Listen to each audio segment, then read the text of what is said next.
Now you're probably familiar with this type of pocket organizer. This one is mine, I made it myself, but there are a lot of companies out there making great products which are almost identical in design. And you can see why these are popular. They're compact, they're functional, they look fantastic. But the more I got into these organizers, the more I started to make these myself, the more I realized that this really isn't the best way to design one of these. And what I want to go through with you today is a design that I came up with, which is the exact same size as this, but it's able to store more or bigger things. It's able to store things of different sizes, so you're not limited by the size of the pockets. And as an added bonus, it's easier to make. So let's get into it. In today's video, I'm going to show you two different ways of making this pocket organizer, one slightly easier than the other.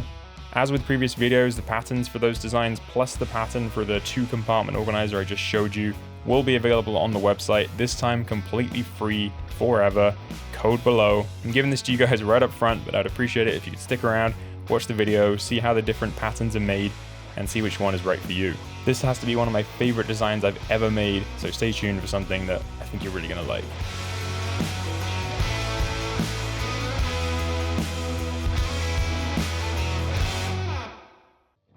So the first variation of this design is slightly simpler, slightly more compact, uses less leather, but it is slightly more difficult to make. For this first one, I'm using a leather called Glass Jack. It's a glazed veg tan.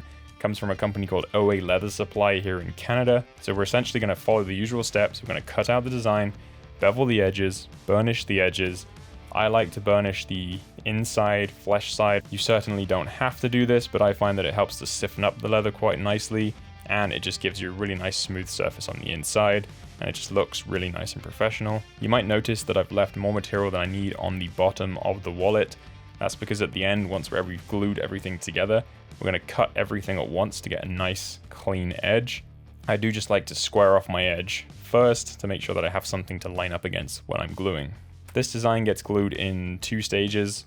I find it's best to let the first stage set a little bit before doing the second one, just to make sure that everything is nice and tight, because you're essentially folding 2 pieces of leather in 2 different ways. Glue up is pretty standard. I just like to add a bit of extra glue on the corners because I'm going to round those corners off later using a corner punch. And then I'm going to clamp it, let it sit. Once it's gone off a little bit, I'm going to do my second glue up. Once all the glue has firmly set, this is when I like to cut off that bottom edge now. Just being really careful to make sure that my knife is perpendicular. I then just have a tiny plane that I use to make sure the edges are nice and straight, and then sand off afterwards to make everything nice and smooth. Realized here that my camera cut out while I was punching the holes, but you get the gist. Holes punched through along the bottom edge. Then on that side edge, the trick here is I've only punched through the first 2 layers, not all the way through to the back. Now this here is where it gets tricky and why there's a second iteration of this design. This requires you to stitch through the first 2 layers, through the center of the organizer and back out. If you're gonna find this awkward, if this looks awkward to you, the second design might be better for you. So we're going to compare the 2 organizers here. The original, which is pretty standard, stitched all around, stitched through the middle, and it holds usually a couple of things, but you can get bigger and smaller versions of these as well. Now, we're holding a sort of small, medium to small size flashlight in here.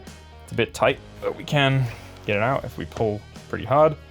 And kind of a small to medium sized knife, so nothing crazy. We put these now into the new organizer. And this is without the leather being pre-stretched, by the way, unlike the other one. You'll see that you're very easily able to get those 2 items in there. And we don't have any of that sort of bending and stretching that we had on the other design. It's all stayed flat. And you're going to be able to also just fit a load more stuff in there as well.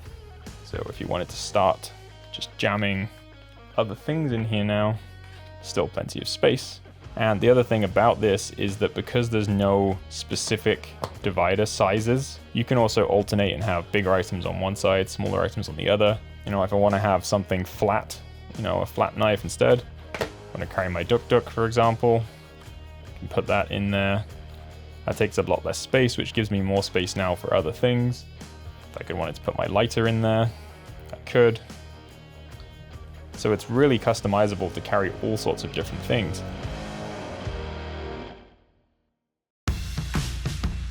Alright, so I'm just going to run through this second design super quick. The process for making this is pretty much identical to the first. These first few steps here are more of a recap in case you missed anything the first time. You'll notice this time I'm using a different leather. This is actually a Horween English Tan Derby.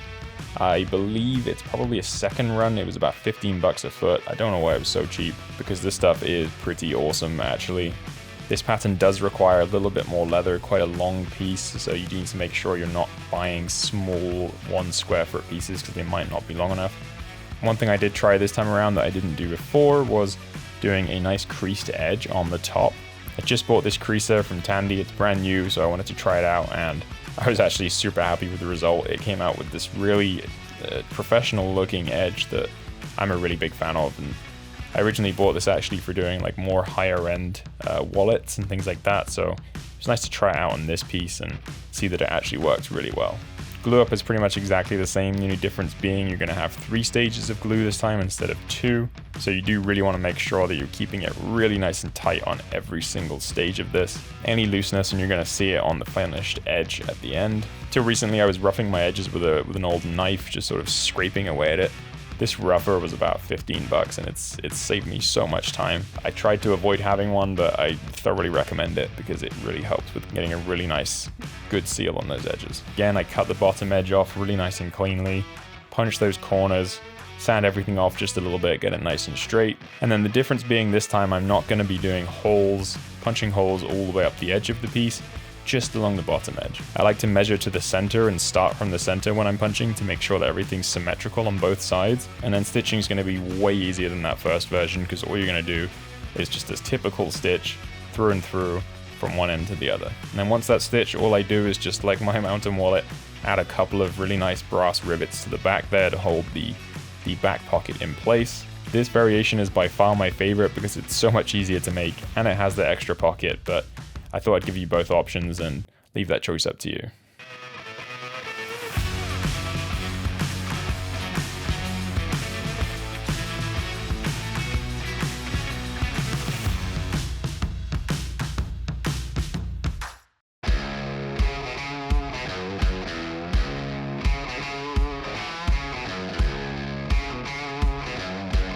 So I'm just going to talk for just a second about how I would currently carry this.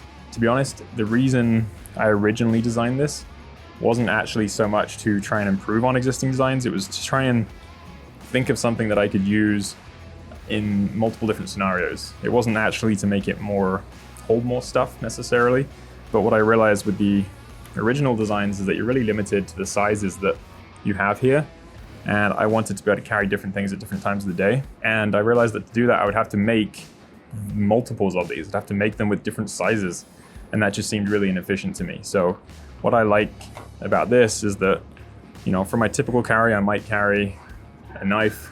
This is the Duk Duk, it's a French knife. It's nice and sharp, and my favorite thing about it, even though it's a bit of a pain in the ass to use, it's not one of those nice flicky knives, is that it's just so thin that it really just fits in the pocket without really noticing it's there. I'm very much a fan of simple, minimal carry, so I try to keep things light if possible. I also have a tiny Write in the Rain notebook. This one is small enough to go into a wallet, actually, if you want to, but I'm just going to hold that back there. Tiny pens, just a ballpoint. Got this as a gift years ago. And then something I made a video about a while back. This is the Titania. It's a measuring instrument. I can use this in place with a tape measure, and it's just super compact, so I can put that in the front there. And this setup is extremely compact. It's going to fit down in my pocket behind my wallet, and I'm not even going to notice it's there for the most part, which is what I really want. I don't want anything overly complicated. But as I said, what I like about this is the flexibility. So let's say it's not a normal day. Let's say I'm going to go out and enjoy one of these while I'm there. Maybe I'm on a golf course or something like that. Then what I might do instead is have my little punch, which will go in the front there, lighter in the back.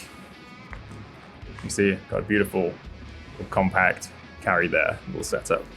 And then maybe I'll carry my notepad as well, and a pen, just for keeping score.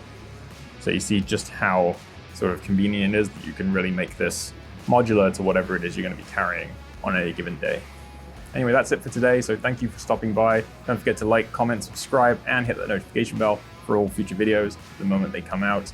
And in the meantime, take care of yourself, and I'll see you in the next one.